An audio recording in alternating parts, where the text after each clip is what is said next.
Guys, welcome to my videos. So guys, I went for oil change to my car because I always follow manufacturer guideline and I always do it on time when it comes with a period or kilometers. But one very interesting thing I saw that really makes me feel good about the dealer where I go. Like you look at this multi inspection report that they prepared for me. They examined everything. Like when it comes to oil change, you can get it done at your drive. There are so many drive-through oil change. There are so many mobile oil change companies too.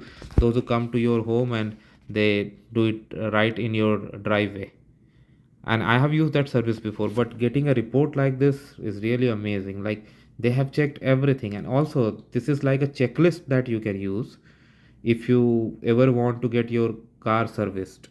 Let's see what are the things they have checked. Almost everything.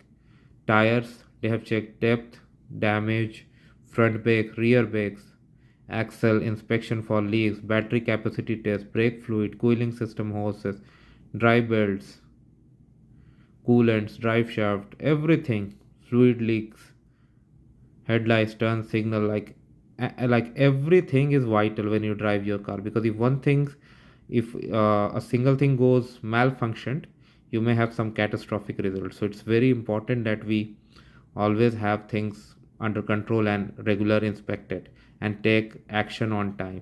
Windshield washer fluid, uh, everything they verified and confirmed it was fine. And you know what, guys? The place I go, if you get 5 oil changes there, sixth one they do it free. So for me, this one was absolutely free. So I could have paid $90, but I paid nothing, and I also got everything inspected. So I'm really happy, and I'm sharing with you guys. So this you can carry as a checklist, and whenever you have your oil change or any service, you can ask for these things to be checked, and this will really help you. Thanks for watching, guys. Please subscribe to the channel. Thank you.